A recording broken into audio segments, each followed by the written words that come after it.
Mesdames, Messieurs, bonsoir et bienvenue à tous. À la une de ce journal, l'ECAM ignore la requête du SIF malgré les conditions d'insécurité dans les régions anglophones. Elle invite les déplacés à retourner chez eux afin de voter le 7 octobre prochain. Et à quelques jours du scrutin présidentiel, les candidats jettent leur dernière force dans la bataille de la conquête des électeurs. Voilà pour le sommaire.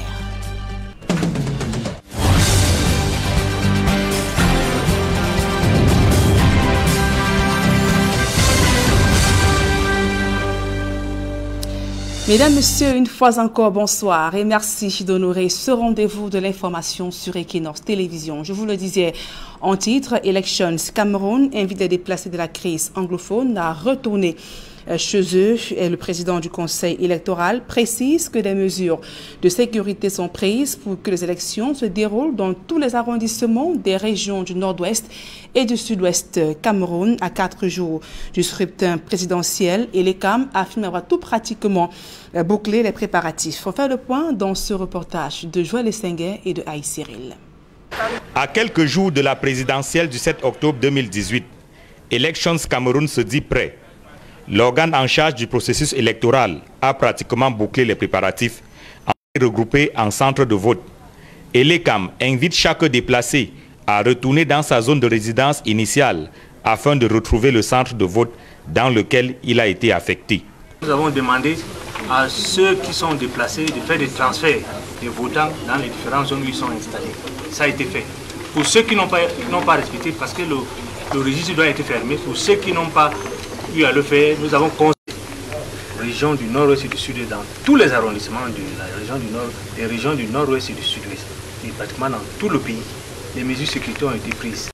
En grande pompe, hier mardi, il a tenu un meeting à l'esplanade de la fête de Bafoussam en présence de nombreux sympathisants ainsi que militants du MRC. Ambiance de meeting dans ce reportage de Jean-Paul Chouniat. Une place des fêtes tout noir de monde. Depuis les premières heures de l'après-midi jusqu'à la nuit tombée, militants, militantes et sympathisants du MRC et habitants de Bafoussam, venez écouter le message pour la renaissance du Cameroun. Comme vous avez dit que par votre force, par votre souffle, par la puissance qu'il y a en vous, vous voulez me porter à la tête de notre pays, la première chose que je voudrais que vous reteniez, c'est que nous déciderons que pendant 1 mois, nous allons faire la propreté dans tout le Cameroun. Nous allons nettoyer le pays. Devant une foule mourant de soif de changement, Maurice Kamto présente son projet de société. Plan de résorption du chômage, réforme politique, institutionnelle et socio-économique pour une véritable relance du Cameroun, locomotive de la sous-région Afrique centrale. Est-ce que l'avenir de la jeunesse camerounaise, ce sont les Bensikines? Est-ce que l'avenir de la jeunesse camerounaise, ce sont les Colbox? Est-ce que l'avenir de la jeunesse camerounaise, c'est le port brisé? J'ai dit, président de la République, je vais m'assurer que chaque jeune Camerounais reçoive une formation. Avec à ses côtés tous ses alliés et soutiens, Christian Penda Ekoka, Paul-Éric Kingé, Valsero, le président du mouvement pour la renaissance du Cameroun, Maurice Kamto, demande à ses militants et tous les électeurs de lui permettre à travers leur vote de marquer le pénalty qui va changer le cours de l'histoire politique du Cameroun au soir du 7 octobre 2018.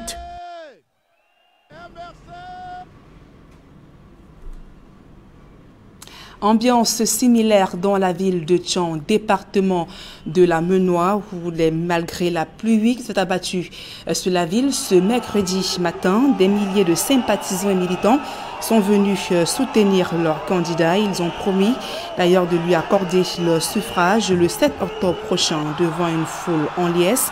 Le président national du MRC, Maurice Kamto, a réaffirmé son engagement à faire jurer aux populations de cette localité du fruit de leur travail, de mettre un terme au fléau qui mine la société. Il a également exprimé sa ferme volonté de résoudre la crise qui secoue les régions du nord-ouest et du sud-ouest camerounais. Et la caravane du mouvement pour la renaissance du Cameroun s'est ébranlée dans la ville de Konsamba, département du Mungo. De nombreux sympathisants ainsi que militants se sont massivement mobilisés pour accueillir. Ils ont attendu à Keremouna de longues heures au lieu dit Joli Soir en Ngaoundéré pour son meeting dans le chef-lieu de la région de l'Adamawa.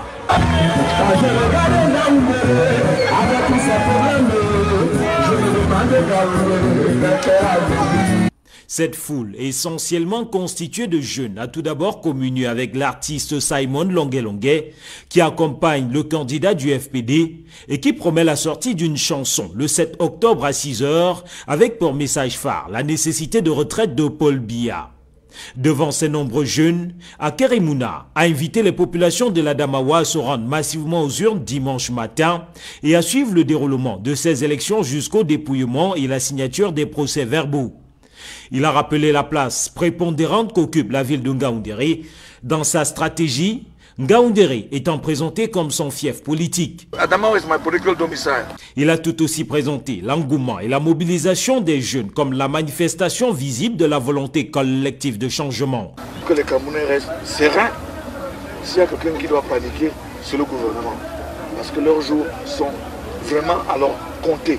Une mobilisation que les équipes d'Keremouna souhaitent voir productive au soir du 7 octobre.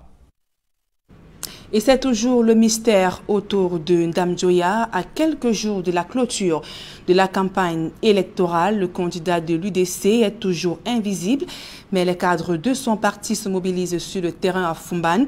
Il rassure d'ailleurs qu'Adamo Ndamjoya s'adressera à ses électeurs dans les tout prochains jours. Le reportage de Mama Soufone et de Flavien Valondongo.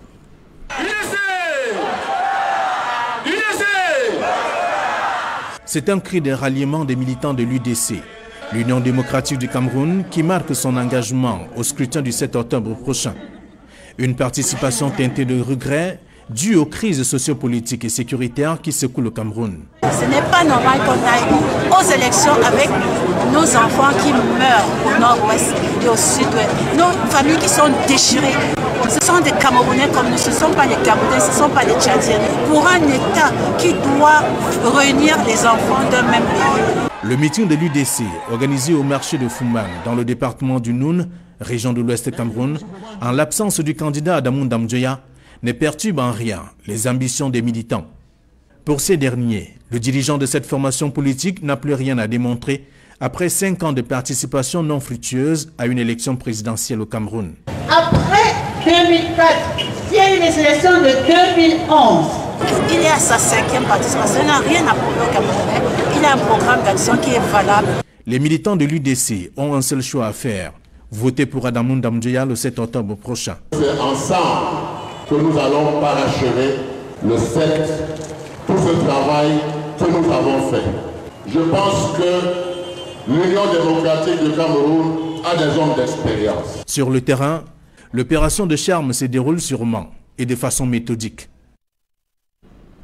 Et Franklin Difort est à la quête des suffrages à Bertoua, dans la région de l'Est Cameroun. Le candidat du MCNC n'a pas manqué d'énumérer des promesses aux populations de cette localité. Julienne Berthe-Bissaï.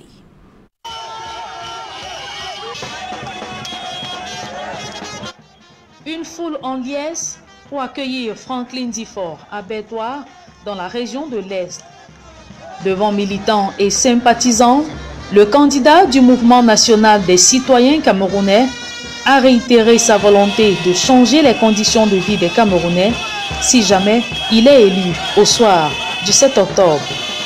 Celui qui se présente désormais comme étant la solution aux problèmes des Camerounais poursuit ici son opération de charme auprès du sous-préfet de Bertoua sous un air patriotique. Une visite qui s'est soldée par un moment de convivialité.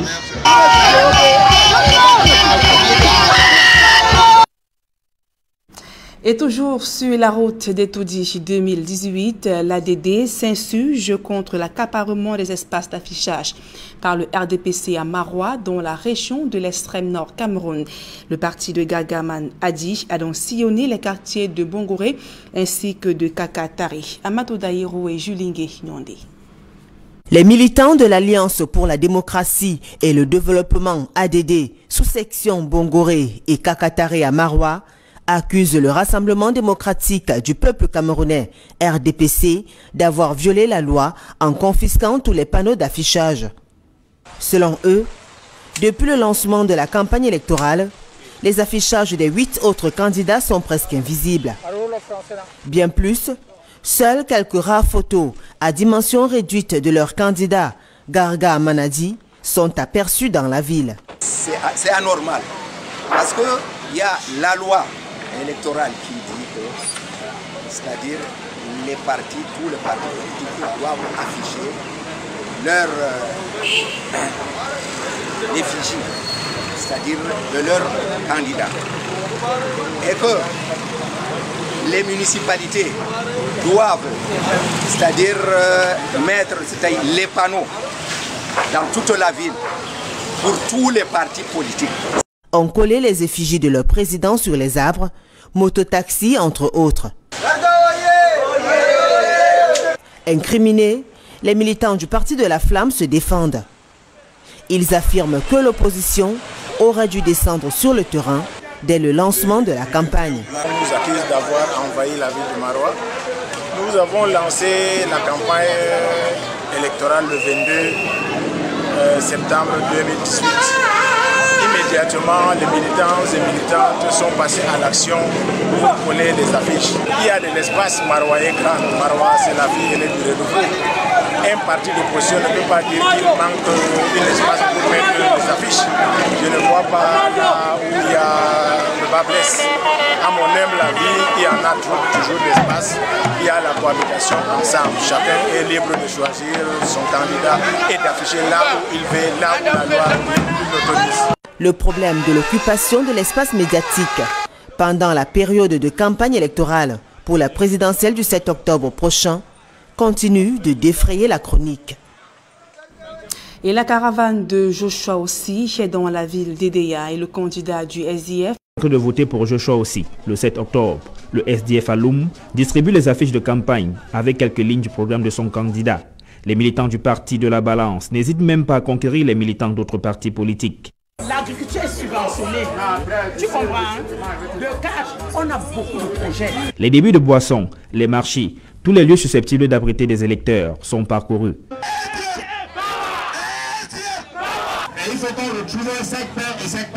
De cette campagne de proximité du SDF, les habitants de Loum retiennent pour l'essentiel la volonté du parti d'apporter le changement au lendemain du 7 octobre. Ils disent qu'ils vont diminuer le taux de chômage et le Cameroun sera en paix, il n'y aura plus de désordre. Et selon le changement, que ça aille pour le mieux, la paix au Cameroun. La guerre qu'il y a au pays, là, que ça s'arrête aussi. Et que le pays... De la clôture de la campagne électorale, les militants du RDPC renforcent leur stratégie de campagne auprès des électeurs à Bamenda, dans la région du nord-ouest Cameroun. Jean-Claude Cuété, secrétaire général du comité central, et quelques cadres du parti au pouvoir sont allés rassurer les populations tout en les invitant à voter pour leur candidat Paul Biya. Stella Mbouf, Gladys Sidi. Jean Cuété est allé s'enquérir de l'évolution de la campagne électorale dans la région du Nord-Ouest. Accueilli à Bamenda par les militants et sympathisants du RDPC, parmi eux le sommier politique du parti dans la région, Philémon Yang. Le secrétaire général du RDPC a surtout voulu galvaniser les troupes et donner les garanties quant à la tenue de l'élection présidentielle le 7 octobre à Bamenda, malgré les menaces des sécessionnistes. Les militants, eux, comptent maintenir le cap jusqu'à dimanche, jour d'élection. Les militants du RDPC du Nord-Ouest ont prouvé qu'ils sont des vrais militants, quelle que soit la difficulté. Les militants de la Maison ont prouvé qu'ils sont des vrais militants du RDPC, quelle que soit la difficulté. Les menaces, les intimidations ne les ont pas dissuadés.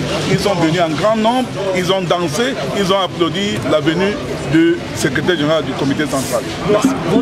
Les militants du RDPC en ont profité pour lancer un défi à certains candidats de l'opposition qui, selon eux, n'ont pas eu le courage de venir battre campagne dans le Nord-Ouest. Ils ne peuvent pas venir. Ils ont aidé à semer le désordre. Mais maintenant, quand il y a le désordre, ils font campagne ailleurs. Voilà pourquoi le RDPC est le plus grand parti du Cameroun.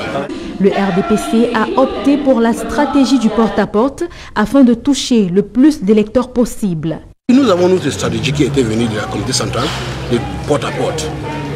Vous n'allez pas voir les wagons partout à gauche à droite, non. Les gens font le campagne porte-à-porte et les militants sont convaincus. Et nous sommes sûrs qu'ils vont aller voter le président national du RDPC, son Excellence Paul Biya.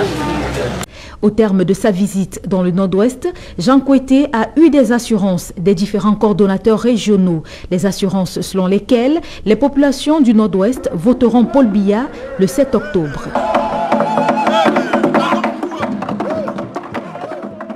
Et du côté de Buea, dans la région du sud-ouest Cameroun, les militants du Rassemblement démocratique du peuple camerounais ont battu campagne ce mercredi pour le candidat Paul Biya. C'était au cours d'un meeting tenu au Bongo Square. Ainsi que les coordonnateurs de la campagne de Paul Biya dans la ville de Buea ont appelé les populations à voter pour le candidat et des informations font état d'une probable arrivée du candidat du RDPC, Paul Biya, dans cette partie du pays dans les tout prochains jours. Dans le reste de l'actualité, on parle à présent de la lutte contre la corruption au sein de la gendarmerie nationale. Un numéro vert est mis à la disposition des usagers pour dénoncer toute forme de prévarication des biens ou d'abus par un gendarme. Mis en service depuis quelques mois, le 1501 a été présenté à Yaoundé. Joël Estengue à Cyril. Des hommes en tenue qui sensibilisent à Yaoundé. Il s'agit des gendarmes engagés dans la lutte contre la corruption dans leur propre corps de métier, la gendarmerie nationale. À chaque fois que nous avons l'occasion d'aller sur le terrain, nous avons des causeries morales avec les hommes. Nous leur demandons d'abandonner les pratiques qui n'honorent pas la gendarmerie nationale. Et je puis vous dire que la grande majorité des gendarmes est tout à fait satisfaite par l'entrée en service de ce service-là, puisqu'il apparaît que c'est comme un garde-fou pour eux. Donc, à la seule évocation du 1501, certains comportements déviants se réajustent.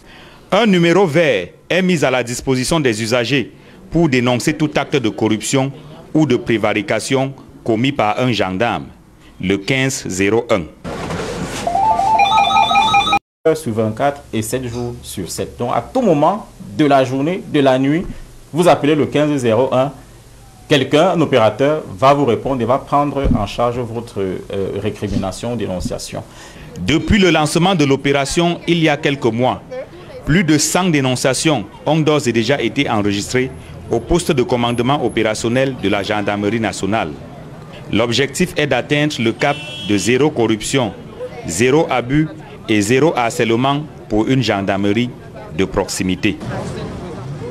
On parle de toute autre chose à présent. La présidente mondiale du Lions Club International est au Cameroun depuis hier pour des missions humanitaires. Dans le domaine de la santé, elle a été accueillie à l'aéroport international de Douala par la région 21 du Lions Club International. Reportage Jean-Paul Chouniat. À l'aéroport international de Douala, un cérémonial symbolique autour d'un dispositif spécial des membres de la région 21 du Lions Club International. Tous venus accueillir leur présidente mondiale en provenance d'Islande, un pays de l'Europe du Nord. Sa première réaction à sa descente d'avion, elle formule des vœux de bonheur et de prospérité pour le Cameroun et l'Afrique. Enjoy the time, see the projects, meet the members and the leaders, encourage the people, give them some information, listen to their questions and comments. So it will be to move Africa forward, to move Cameroun forward. Nous avons reçu notre présidente internationale et nous sommes très ravis de l'avoir parmi nous. Entre autres raisons de sa présence au Cameroun, les causes humanitaires dans le secteur de la santé, maladie des yeux, diabète, cancer infantile, pour ne citer que celle-là. Elle vient pour deux choses. La première chose, c'est de visiter le club du Cameroun. La deuxième chose, de voir l'état des besoins qui se présentent et voir dans quelle mesure est-ce qu'elle peut concourir, n'est-ce pas, à la satisfaction de ses besoins. Donc, c'est servir les nécessités, les problèmes de la vue, les problèmes de diabète, les problèmes de cancer infantile, les problèmes de l'environnement C'est autant de domaines sur lesquels le Lions Club International s'est appesanti durant ces dernières années et qu'on continue davantage. Une fois l'accueil et la réception terminés à l'aéroport international de Douala, toute la délégation de Lions Club International a mis le cap sur Yaoundé, où elle déroule ses activités en ce moment. À présent, des publics reportages. L'ambassadeur de France au Cameroun était en visite d'encouragement à Konkeni, c'est dans le département du Nion-et-Kélé, région du centre. Gilles Thibault est allé apporter son soutien au top management du CICC qui travaille avec des experts chocolatiers français à la production d'un cacao d'excellence. Reportage. C'est à Akomniada, près de Balmayo dans le Nion-et-So, que la délégation des chocolatiers et confiseurs de France a entamé sa visite de travail. Ici se déploie une coopérative qui compte 62 cacaoculteurs, dont une quinzaine de filles déterminées plus que jamais à percer dans la filière et à devenir de véritables entrepreneurs agricoles. Quand j'étais à Yaoundé, je suis venue qui avait un projet de New Generation et ma pauvre mère qui a 76 ans, elle m'a dit voilà ma fille. Du cacao et du café. Il n'y a pas de doute. Ici à Akomniada, la relève est assurée par une jeunesse qui est consciente des enjeux. Très attendu, la construction du centre d'excellence de traitement post-récolte du cacao. Le terrain dédié à ce projet a d'ailleurs été présenté aux partenaires français. C'est quasiment le même engouement qui anime les jeunes du programme New Generation de la société coopérative des producteurs de cacao du Nion-et-Kélé. C'est à Boumniebel que les 122 membres de cette coopérative ont échangé avec la délégation française. Jeune productrice que je suis, ça me donne une fierté. Nous savons que demain ou après-demain, nous serons les entrepreneurs pour faire le cacao de bonne qualité pour livrer aux chocolatiers. Et nous-mêmes d'être nous-mêmes les chocolatiers. Cette coopérative a la chance d'avoir été dotée de 2 centres d'excellence de traitement post-récolte du cacao. Un à Simaniaï et l'autre à Mintaba. Les chocolatiers sont très exigeants et nous demandons donc aux jeunes et aux autres producteurs de se mettre au respect des protocoles de qualité. Pays producteur et je le paye beaucoup plus cher que le cours du cacao parce que ce qui est rare est cher, ce qui est rare est bon. Et donc c'est ce qu'il faut faire ici au Cameroun en faisant un cacao de qualité pour qu'on fasse le meilleur chocolat au monde. Avec une production estimée à 5 tonnes à Akomniada et une quinzaine dans le Nion-et-Kélé, il y a de quoi se réjouir. Surtout que les 2 coopératives New Generation promettent une extension des superficies cultivées et un doublement annuel de la production. Que d'heureuses perspectives. Et la Société camerounaise de cardiologie a organisé une marche sportive au thème des 6e journées du cœur. Dans la capitale économique du Cameroun, le gouverneur de la région du littoral, Samuel Dieudonné Ivaradibois, prépare à cette marche aux côtés des cardiologues et même des populations. Reportage. Mon cœur, ton cœur. C'est le thème qui a conduit les 6e journées du cœur de la Société camerounaise de cardiologie. L'apothéose a été une marche sportive dénommée les 10 km du cœur. Le top départ a été donné au parcours Vita de Douala en présence du gouverneur du littoral. Médecins, partenaires, femmes et enfants, la mobilisation était grande. Tout le monde était décidé à participer aux 10 km du cœur.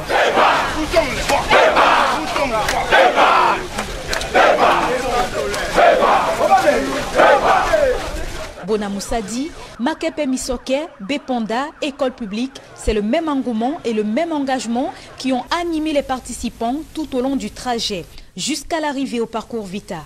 Pas d'incident enregistré. Pour les organisateurs, l'objectif a été atteint et quelques conseils pratiques sont prodigués aux populations. Il faut savoir que 3/5 des Camerounais sont en surpoids ou obèses. Ça veut dire que les campagnes de sensibilisation qu'on fait chaque année ne sont pas vaines. Il faut toujours essayer de les mettre en pratique, d'abord pour soi-même et ensuite pour sa famille. Non, le sport est très important pour la santé cardiovasculaire. C'est-à-dire que l'exercice physique réalisé régulièrement, c'est-à-dire 30 minutes par jour, 5 fois par semaine ou 1 heure de sport 3 fois par semaine, va provoquer non seulement la libération de certaines hormones qui vont faire en sorte que la pression artérielle baisse naturellement, que vous perdiez du poids, c'est-à-dire que vous éloignez de vous l'obésité, la surcharge pondérale qui font le lit des maladies cardiovasculaires. C'est le message que nous avons porté tout au long de ces journées du cœur qui ont pour but de sensibiliser la population sur l'importance de prévenir les maladies cardiovasculaires, de prévenir les facteurs de risque cardiovasculaire. L'initiative de la Société camerounaise de cardiologie est saluée par le gouverneur du littoral. La Société camerounaise de cardiologie a vu juste de penser à un certain moment qu'il faut s'arrêter pour pouvoir évaluer comment nous consommons, comment nous faisons la pratique physique et être à l'écoute de notre santé. Donc nous saluons cette association et toutes les fois qu'elle aura à manifester, nous serons à leur côté. Les 6e journées du cœur s'achèvent donc sur une note positive. En se projetant vers les 7e journées, nous sommes tous invités à prendre soin de notre cœur. Rendez-vous aux 7e journée. N'aimez pas ce que votre cœur... Voilà. Mesdames, Messieurs, c'est la fin de ce journal. Merci pour votre aimable attention. Passez d'agréables moments en compagnie de nos programmes.